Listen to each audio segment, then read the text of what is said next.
Doctors are seeing a strange pattern in their clinics. Patients who have never touched a drop of alcohol in their lives are walking in with advanced fatty liver disease and classic beer bellies. What's most alarming is the age of these patients. Pediatricians are now finding these severe end-stage liver conditions in children as young as 10 years old. By routinely giving them sodas, flavored syrups, and everyday packaged snacks, we are biologically getting our kids drunk without pouring a single drop of liquor.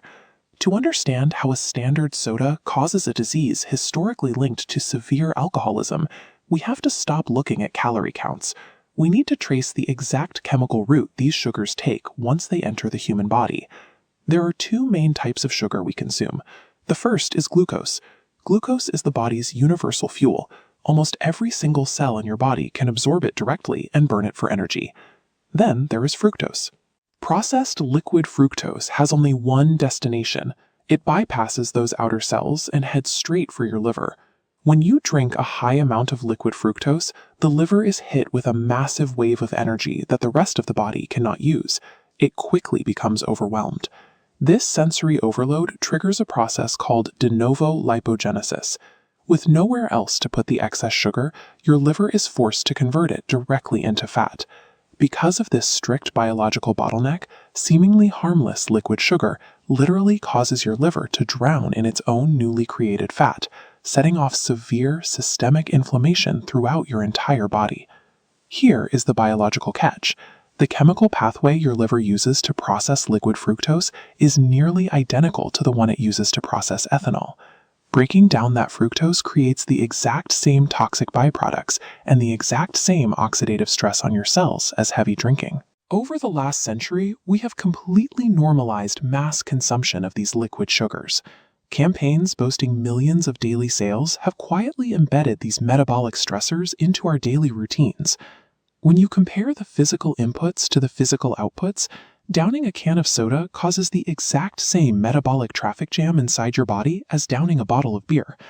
Biologically, the fatty liver of a teetotaler and the fatty liver of a heavy drinker are indistinguishable.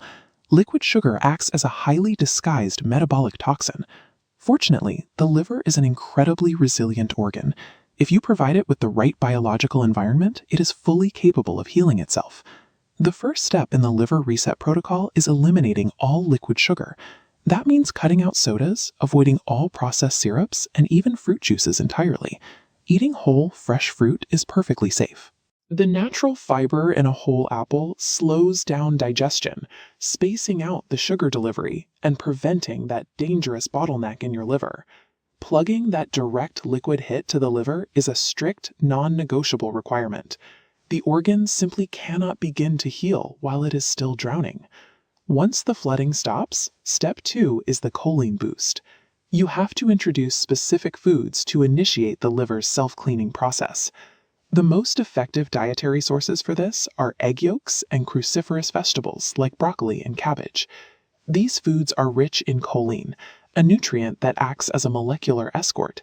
It binds to the trapped liver fat and safely carries it out of the organ. The final step is high-intensity intervals. Engaging in short, intense bursts of physical exertion rapidly depletes the liver's stored glycogen. Without that easy energy, your body is actively forced to burn the stubborn, trapped liver fat to fuel the workout. Treat liquid sugar with the same caution you would treat alcohol.